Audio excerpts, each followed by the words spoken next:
नमस्कार, स्वागत है आपका यूट्यूब चैनल उल्टा चश्मा पर। लेकर आया हूँ आपका अपना कार्यक्रम विश्लेषण विद वानखेड़े। राजस्थान के चुनाव में मतदान चल रहा है, भारी मात्रा में मतदान हो रहा है। सभी विश्लेषक भी कन्फ्यूज़्ड है कि ये भारी मात्रा का मतदान क्या सत्ता परिवर्तन में करवाएगा या फिर अशोक गहलोत रिपीट होगा। ये तो समय बताएगा क्योंकि दिन-ब-दिन हर चुनाव एक नई चीज़ लेके सामने आता है। वो शिक्षा का हर एक के लिए शिक्षा भी होती है, हम भी उससे सीखते हैं। राजस्थान के नतीजे क्या कहते हैं 3 तारीख को तो आ जाएँगे, लेकिन बम्पर वोटिंग से एक तो खुशी होती है कि देश के सभी लोग अब इस अ, प्रजातंत्र के यज्ञ में आहुति मतलब अपनी-अपनी भेंट चढ़ाने के लिए आते हैं और मतदान एक पवित्र काम है और वो लोग कर रहे हैं। प्रधानमंत्री ने आज ऊँची उड़ान भरी तेजस में और वो बाकायदा लोगों को हाथ हिला रहे थे, कौन देख रहा था इतनी ऊँचाई पे भगवान जाने लेकिन प्रधानमंत्री ने वो इस उम्र में वो फ्लाइंग करते हैं, अच्छा लगा। जिस इंटरेस्ट से उनने फ्लाइंग की, उसी इंटरेस्ट से यदि वो एक बार जहाँ टनल में लोग फँसे वहाँ जाते तो अंदर के लोगों को और लगता कि हाँ, हमारे अभिभावक हमारे पास आए। थोड़ा मिज़ोरम वालों को पैसा रिलीज़ करते तो वहाँ पे जो रिलीफ कैंप है, उनको दाल-रोटी की व्यवस्था हो जाती। मणिपुर में एक आध शब्द बोलते तो मणिपुर शायद शांत हो जाता।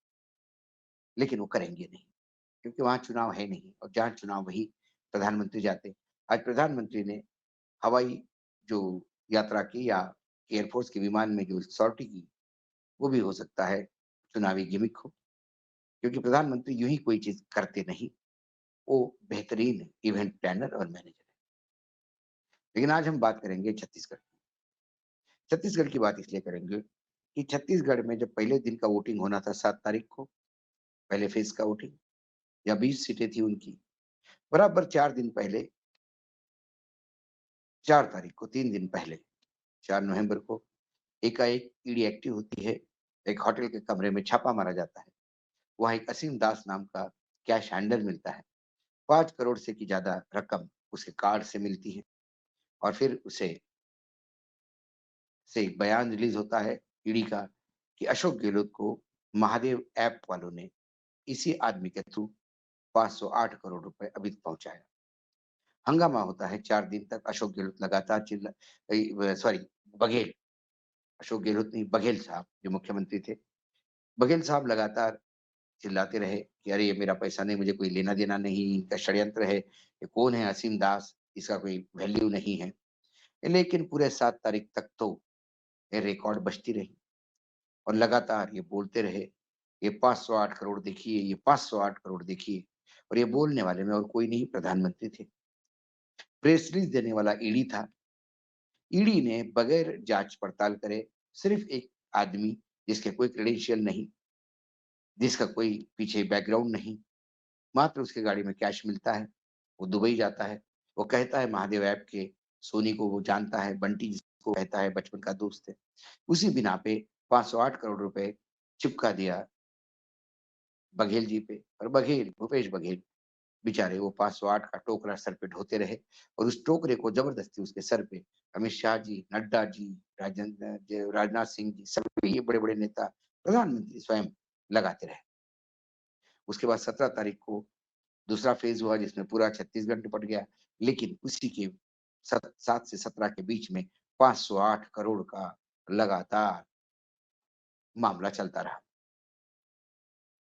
बार-बार बोलने से कई बार यकीनन लोगों को वो सच्चाई लगने लगती है और वही काम प्रधानमंत्री ने किया। चुनाव का मतदान हुआ और उसके बाद असीम दास का एक पत्र बाहर आया। उसने कहा कि मुझसे ज़बरदस्ती लिखवाया गया। अंग्रेज़ी में ड्राफ्ट था मुझे पता ही नहीं, मैं 10वीं पास हूँ, मैं अंग्रेज़ी पढ़ता नहीं। लेकिन मैं इतना जानता हूँ कि मैंने किसी भी नेता को कोई पैसा नहीं दिया, ना मैं कोई जानता हूँ, ना वो पैसा भी मेरा था। उसने जो कहानी सुनाई वो अलग थी। लेकिन वो लेटर बाहर आने के बाद वो लेटर ओरिजिनल है, असली है, नकली है, इस पे लगातार चर्चा हुई थी। लेकिन आज दूध का दूध, पानी का पानी हो गया। आज जब पीएमएलए कोर्ट में ये केस आया, उस केस में जो असीम दास के वकील थे, उन्होंने कहा कि असीम दास ने 17 नवंबर को जो पत्र लिखा है, प्रधानमंत्री कार्यालय और अन्य एजेंसीज़ के अधिकारियों को, वो पत्र आप रिकॉर्ड पे लेने का प्रयास करें। कोर्ट ने वो पत्र रिकॉर्ड पे लिया वो स्टेटमेंट माना, अ, मतलब रिकॉर्ड में लिया वो एज़ अ स्टेटमेंट असीम दास का। असीम दास का जो अंग्रेजी स्टेटमेंट ईडी ने सबमिट किया था, उसे उन्होंने नकारा। बिल्कुल, उसने कहा कि ये गलत है, मेरे को अंग्रेजी नहीं आती, इन्होंने मुझे साइन करवाया। उन्होंने कहा कि मेरे साथ ये हुआ कि मैं सोनी, जो जिसको तो वो अपने मित्र थे उनके, वो महादेव ऐप के प्रमोटर थे।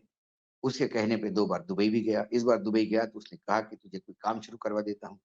तो जा दुबई, वापस रायपुर, मैं तुझे कोई पैसे की व्यवस्था करता हूँ, कुछ ठेकेदारी कर, कुछ काम कर। तो वो जब दुबई वापस आए तो उन्हें मैसेज मिला कि एयरपोर्ट पे तुमको कोई चाबी देके जाएगा, एक गाड़ी बैठी गाड़ी है तुम्हारे लिए, वो गाड़ी लेके तुम होटल में चले जाना।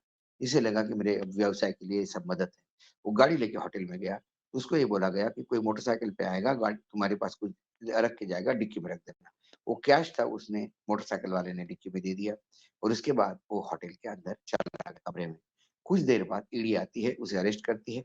उस कार का पैसा उसको बताया जाता है, हालाँकि कार बीजेपी के एक विधायक के भाई के नाम पे थी, लेकिन पकड़ा असीम दास जाता है। असीम दास के वो तथाकथित स्टेटमेंट जो असीम दास आज बिल्कुल मुकर गया कि मैंने दिया ही नहीं, वो स्टेटमेंट हाथ में मिलते से ही बिना जाँच-पड़ताल करे ईडी उसको प्रेस रिलीज़ बना के भेजती है, क्योंकि ईडी को भूपेश बघेल को बदनाम करना था और चुनाव के मतदान तक ये बदनामी का ठीक रहा, उसके सर पे लगातार फोड़ना था, जो वो कामयाब हो पाए। उससे नतीजे कितने प्रभावित होंगे, ये तो 3 तारीख को समझ में आ जाएगा, दिसंबर को। लेकिन ईडी कैसा गंदा खेल खेलती है, ये भी बात सामने आई, क्योंकि आज कोर्ट के सामने वो कागज़ लाया गया। आज उसकी 7 दिन की न्यायिक हिरासत हो गई। साथ में एक और यादव करके एक सब इंस्पेक्टर है, अ, पुलिस वाला भीमराव यादव, पुलिस निरीक्षक है, अ, इसको भी अरेस्ट किया। लेकिन महादेव ऐप, भूपेश बघेल, असीम दास, ईडी, वो पत्र, ईडी का प्रेस रिलीज़, प्रधानमंत्री का वक्तव्य और चुनाव के मतदान, एक सर्कल है और इसी सर्कल के तहत लगातार आरोप लगते हैं और एक सोचा-समझा एक मोडस ऑपरेंडिस है। ऐसा ही काम डीआरआई ने उत्तर प्रदेश के चुनाव में किया था। एक जैन के यहाँ से 280 करोड़ रुपए लगाए थे, निकाले थे और वो 280 करोड़ रुपए चस्पा किए गए समाजवादी पार्टी पे। बाद में वो समाजवादी पार्टी से कोई लेना-देना नहीं निकला। ऐसे ही लाल डायरी का ज़िक्र अशोक गहलोत के खिलाफ लगातार होता है। वो लाल डायरी कहाँ है, किसके पास है, किसी को पता नहीं, सिवाय इसका ज़िक्र है प्रधानमंत्री करते हैं बार-बार और भ्रष्टाचार की बात करके वो भ्रष्टाचार चस्पा किया जाता है। कुल मिला के हमारे देश में ईडी कैसा सरकार के लिए काम करती है या सत्ता पक्ष के काम करती है, इससे बेहतरीन उदाहरण छत्तीसगढ़ का ये जो असीम दास वाला है, ये है। क्या कोई एजेंसी या कोई न्यायपालिका ईडी के इस काले कारनामे पे एक्शन लेगी? क्या ईडी की जवाबदेही कहीं कोई तो तय करेगा? या जब तक नरेंद्र मोदी जी की सरकार है, ईडी को ये लाइसेंस दिया हुआ है कि जिन-जिन राज्यों में चुनाव है, जहाँ के तमाम कद्दावर नेता हैं, उनके खिलाफ किसी से भी स्टेटमेंट दिलवा के प्रेस रिलीज़ दिलवाओ और मतदान तक लगातार उन्हें भ्रष्ट साबित करो। आज ये पहले भी इस पे मैं बोल चुका हूँ, लेकिन तब हमने ये कहा था कि ये जो पत्र है, ये उसी का है, ओरिजिनल है, डुप्लीकेट है, किसी ने फ्रॉड किया है या कांग्रेसियों ने ही बना के भेजा है, किसी को पता नहीं। लेकिन आज जब ये पत्र न्यायाधीश के सामने रिकॉर्ड पे चढ़ाने की बात हुई, तो सारी सच्चाई सामने आई, वो पत्र सच्चा था। इसका मतलब भूपेश बघेल के लिए बहुत बड़ी महादेव ऐप्स के केस में रिलीफ मानी जाएगी। तब भी वो कह रहे थे कि मेरा कोई लेना-देना नहीं है। आज भी वो कहते हैं मेरा कुछ लेना-देना नहीं है। यकीनन नहीं मैं मानता हूँ कि महादेव ऐप और सत्ता पक्ष छत्तीसगढ़ में यानी कांग्रेस, ये एक-दूसरे से जुदा नहीं हो सकते। महादेव ऐप जिस हिसाब से छत्तीसगढ़ में पनपा, सरकारी संरक्षण से ही पनपा होगा।